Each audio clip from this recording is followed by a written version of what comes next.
ಸ್ನೇಹಿತರ welcome back to Mahi masters YouTube channel. ನಾನು ನಿಮ್ಮ ಮಹಿಗೌಡ ಮಾತಾಡ್ತಿರೋದು. ಇವತ್ತಿನ ಈ ವಿಡಿಯೋದಲ್ಲಿ ವಿದ್ಯಾರ್ಥಿಗಳಿಗೆ 2 ಅಪ್ಡೇಟ್ಸನ್ನು ಕೊಡುತ್ತೇನೆ. ಇಲ್ಲಿ ಸಾಕಷ್ಟು ಸ್ಟೂಡೆಂಟ್ಸು ಸರ್ ನೀಟ್ ವಿದ್ಯಾರ್ಥಿಗಳಿಗೆ ಆಪ್ಷನ್ ಎಂಟ್ರಿ ಯಾವಾಗ ಸ್ಟಾರ್ಟ್ ಆಗ್ಬೋದು ಅಂತ ಕೇಳ್ತಿದ್ದಾರೆ. ಅದ್ರ ಬಗ್ಗೆನೂ ಸಹ ಒಂದು ಅಪ್ಡೇಟನ್ನು ಕೊಡ್ತೀನಿ. ಆ್ಯಂಡ್ ಹಾಗೇನೂ ಈ ಒಂದು second mark allotment option entry link ಏನಾದರೂ ಆ್ಯಕ್ಟಿವೇಟ್ ಆಗಿದೆ, ಈ ಒಂದು ಆಪ್ಷನ್ ಎಂಟ್ರಿ ಲಿಂಕು ಯಾವಾಗ ಕ್ಲೋಸ್ ಆಗುತ್ತೆ ಅಂತ ಹೇಳಿಬಿಟ್ಟು ಸ್ಟೂಡೆಂಟ್ಸು ಕೇಳ್ತಿದ್ದಾರೆ. ಎರಡರ ಬಗ್ಗೆನೂ ಸಹ ಸಂಪೂರ್ಣವಾದ ಮಾಹಿತಿಯನ್ನು ಇವತ್ತಿನ ಈ ವಿಡಿಯೋದಲ್ಲಿ ತಿಳಿಸ್ಕೊಡ್ತೀನಿ. ಈ ವಿಡಿಯೋನ ಕಂಪ್ಲೀಟಾಗಿ ವಾಚ್ ಮಾಡಿ. ಆ್ಯಂಡ್ ಹಾಗೇನೂ ಚಾನಲ್ಗೆ ಫಸ್ಟ್ ಟೈಮ್ ವಿಸಿಟ್ ಮಾಡಿದ್ರೆ ಅಥವಾ ಇನ್ನೂ ಸಬ್ಸ್ಕ್ರೈಬ್ ಮಾಡ್ಕೊಂಡಿಲ್ಲ ಅಂತ ಅಂದರೆ ಈ ಕೂಡಲೇ ಚಾನಲ್ಗೆ ಸಬ್ಸ್ಕ್ರೈಬನ್ನು ಮಾಡ್ಕೊಳ್ಳಿ. ಆ್ಯಂಡ್ ಹಾಗೇನೂ ಮರಿದೆ ಒಂದೇ ಒಂದು ಲೈಕನ್ನು ಮಾಡಿ. ಮೊದಲಿಗೆ ನೋಡಿ, ಸೆಕೆಂಡ್ ಮಾರ್ಕ್ ಅಲಾಟ್ಮೆಂಟ್ದು ಆಪ್ಷನ್ ಎಂಟ್ರಿ ಲಿಂಕ್ ಆದರೆ ಇವತ್ತು ಕ್ಲೋಸ್ ಆಗುತ್ತೆ ಅಂತ ಹೇಳಿಬಿಟ್ಟು ನಿಮಗೆ ಆ ಒಂದು ಆಪ್ಷನ್ ಎಂಟ್ರಿ ಲಿಂಕ್ ಮೇಲೆ ಕ್ಲಿಕ್ ಮಾಡಿದ್ರೆ ಸಹ ಶೋ ಆಗ್ತಿದೆ. ಬಟ್ ಈ ಒಂದು ಆಪ್ಷನ್ ಎಂಟ್ರಿ ಲಿಂಕ್ ಆದರೆ ಇವತ್ತೇ ಕ್ಲೋಸ್ ಆಗಿಬಿಡುತ್ತಾ, ನಾಳೆಯಿಂದ ನಾವು ಕಾಲೇಜಸ್ಸನ್ನು ಎಡಿಟ್ ಮಾಡ್ಕೊಳ್ಳೋದಕ್ಕೆ ಆಗಲ್ವಾ, ಮಾಡಿಫೈ ಮಾಡ್ಕೊಳ್ಳೋದಕ್ಕೆ ಆಗಲ್ವಾ ಅಂತ ಹೇಳಿಬಿಟ್ಟು ಇಲ್ಲಿ ಸಾಕಷ್ಟು ಸ್ಟೂಡೆಂಟ್ಸು ಕೇಳ್ತಿದ್ದಾರೆ.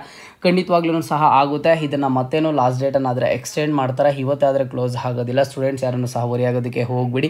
ಯಾಕಂತ ಅಂದರೆ ಇದು ಯಾಕೆ ಕ್ಲೋಸ್ ಆಗೋದಿಲ್ಲ ಅಂತ ಅಂದರೆ, ನೀಟ್ ವಿದ್ಯಾರ್ಥಿಗಳಿಗೆ ಇವತ್ತಿನ ತನಕ ಒಂದು ಟೈಮನ್ನು ಕೊಟ್ಟಿದ್ದಾರೆ. ಅವರು ಮತ್ತೆ ರಿಜಿಸ್ಟ್ರೇಷನನ್ನು ಮಾಡ್ಕೊಳ್ಳೋದಕ್ಕೆ, ಫೀಸನ್ನು ಪೇ ಮಾಡ್ಕೊಳ್ಳೋದಕ್ಕೆ. ಆ್ಯಂಡ್ ಹಾಗೇನೂ ಸಹ ಈ ಒಂದು KCET ವಿದ್ಯಾರ್ಥಿಗಳು ಏನಾದರೂ ಒಂದು ರೋಲ್ ನಂಬರನ್ನು ಎಂಟರ್ ಮಾಡೋದಕ್ಕೆ ಇವತ್ತುವರೆಗೂ ಸಹ ಟೈಮ್ ಕೊಟ್ಟಿರೋದ್ರಿಂದ ಇಲ್ಲಿ ಅವರೂ ನೆಕ್ಸ್ಟು ಆಪ್ಷನ್ ಎಂಟ್ರಿಯನ್ನು ಮಾಡಬೇಕು, ಅವರೂ ಕಾಲೇಜಸ್ಸನ್ನು ಆ್ಯಡ್ ಮಾಡಬೇಕು, ಅವರೂ ಕಾಲೇಜಸ್ಸನ್ನು ಎಲ್ಲನೂ ಸಹ ಆರ್ಡರ್ ಮಾಡ್ಕೋಬೇಕು, ಅವರೂ ಒಂದು ಲಿಸ್ಟನ್ನು ಮಾಡ್ಕೋಬೇಕು, ಆಪ್ಷನ್ ಎಂಟ್ರಿಯನ್ನು ಕಂಪ್ಲೀಟ್ ಮಾಡಬೇಕು. ಹಾಗಾಗಿ ಇನ್ನೂ ಸಹ ಇದು ಟೈಮನ್ನು ಕೊಡ್ತಾರೆ. ಇವತ್ತೇ ಆದರೆ ಕ್ಲೋಸ್ ಆಗೋದಿಲ್ಲ. ಓಕೆನಾ, ಅಲ್ಲಿ ನಿಮಗೆ ತೋರಿಸ್ತಿದೆ ಇವತ್ತು ಕ್ಲೋಸ್ ಆಗ್ತಿದೆ ಅಂತ ಹೇಳಿಬಿಟ್ಟು. ಅದು ಇವತ್ತು ನೈಟು ಅಥವಾ ಇಲ್ಲ ಅಂತಂದರೆ ನಾಳೆ ಮಾರ್ನಿಂಗು ಮತ್ತೆ ಅಪ್ಡೇಟ್ ಆಗುತ್ತೆ, ಎಷ್ಟು ದಿನಗಳ ಕಾಲ ಮತ್ತೆ ಎಕ್ಸ್ಟೆಂಡ್ ಮಾಡಿದ್ದಾರೆ ಅಂತ ಹೇಳಿಬಿಟ್ಟು. ಓಕೆನಾ, ಬಟ್ ನಿಮಗೆ ಯಾವಾಗ ಲಾಸ್ಟ್ ಡೇಟ್ ಕನ್ಫರ್ಮ್ ಆಗಿ ಗೊತ್ತಾಗುತ್ತೆ ಅಂತ ಅಂದರೆ, ಯಾವಾಗ KEA ಕಡೆಯಿಂದ ಒಂದು ಸ್ಕೆಡ್ಯೂಲನ್ನು ರಿಲೀಸ್ ಮಾಡ್ತಾರೋ ಆವಾಗ ಗೊತ್ತಾಗುತ್ತೆ. ಅತಿ ಶೀಘ್ರದಲ್ಲೇ ರಿಲೀಸ್ ಮಾಡ್ತಾರೆ. ಆ್ಯಂಡ್ ಇಲ್ಲಿ ಸಾಕಷ್ಟು ಸ್ಟೂಡೆಂಟ್ಸು ಸರ್ ಆಗಿದ್ದರೆ ನೀಟ್ ವಿದ್ಯಾರ್ಥಿಗಳಿಗೆ ಆಪ್ಷನ್ ಎಂಟ್ರಿ ಯಾವಾಗ ಸ್ಟಾರ್ಟ್ ಆಗ್ಬೋದು ಸರ್ ಏನೋ ಅಂತ ಕೇಳ್ತಿದ್ದಾರೆ.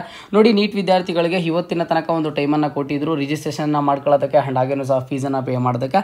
ಇದಾದಮೇಲೆ ವಿತಿನ್ ದಿಸ್ ವೀಕ್ ಆದರೆ ಗೊತ್ತಾಗುತ್ತೆ. ಓಕೆನಾ, ಯಾವಾಗ ನೀಟ್ ವಿದ್ಯಾರ್ಥಿಗಳು ಅಂದರೆ medical students, dental students, AYUSH students ಯಾವಾಗ ಒಂದು ಕಾಲೇಜಸ್ಸನ್ನು ಆ್ಯಡ್ ಮಾಡ್ಬೋದು, ಕೋರ್ಸಸ್ಗಳನ್ನು ಆ್ಯಡ್ ಮಾಡ್ಬೋದು ಅಂತ ಹೇಳಿಬಿಟ್ಟು ವಿತಿನ್ ದಿಸ್ ವೀಕ್ ಆದರೆ ಗೊತ್ತಾಗುತ್ತೆ. ನಿಮಗೆ ಆದಷ್ಟು ಬೇಗ ಒಂದು ಸ್ಕೆಡ್ಯೂಲನ್ನು ಆದರೆ ರಿಲೀಸ್ ಮಾಡ್ತಾರೆ KEA ಕಡೆಯಿಂದ. ನಿಮಗೆ ಕಾಲೇಜಸ್ಸನ್ನು ಆ್ಯಡ್ ಮಾಡೋದಕ್ಕೆ ಯಾವಾಗಿಂದ ಒಂದು ಅವಕಾಶವನ್ನು ಕೊಡ್ತಾರೆ ಏನೋ ಅಂತ ಹೇಳಿಬಿಟ್ಟು. ಓಕೆನಾ, ಅಲ್ಲಿಯ ತನಕ ನೀವು ವೆಯ್ಟ್ ಮಾಡಲೇಬೇಕಾಗುತ್ತೆ.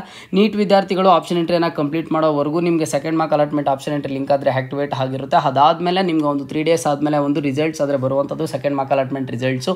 ಸ್ಟೂಡೆಂಟ್ಸು ಅಲ್ಲಿಯ ತನಕ ವೆಯ್ಟ್ ಮಾಡಲೇಬೇಕು. ಬೇರೆ ಯಾವುದೇ ಥರದ ಆಪ್ಷನ್ ಆದರೆ ನಿಮಗೆ ಇಲ್ಲ.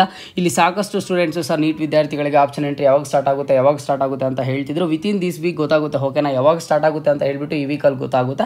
ಆಗ ಒಂದು ಕನ್ಫರ್ಮೇಷನ್ ಆದರೆ ಬರುತ್ತೆ. ಓಕೆನಾ, ಈ ಡೇಟ್ಗೆ ಸ್ಟಾರ್ಟ್ ಆಗುತ್ತೆ, ಈ ಡೇಟ್ಗೆ ಕ್ಲೋಸ್ ಆಗುತ್ತೆ ಅಂತ ಹೇಳಿಬಿಟ್ಟು.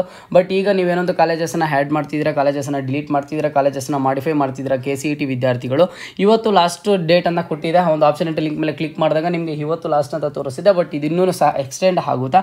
ಸ್ಟೂಡೆಂಟ್ಸ್ ಯಾರನ್ನೂ ಸಹ ಟೆನ್ಷನ್ ತಗೊಳ್ಳೋದಕ್ಕೆ ಹೋಗಬೇಡಿ. ಓಕೆನಾ, ಇನ್ನೇನೇ ಡೌಟ್ ಇಲ್ಲಿ ಕಮೆಂಟ್ ಬಾಕ್ಸಲ್ಲಿ ಕಮೆಂಟನ್ನು ಮಾಡಿ, ನಾನು ಖಂಡಿತವಾಗ್ಲೂ ಸಹ ರೆಸ್ಪಾನ್ಸ್ ಮಾಡ್ತೀನಿ.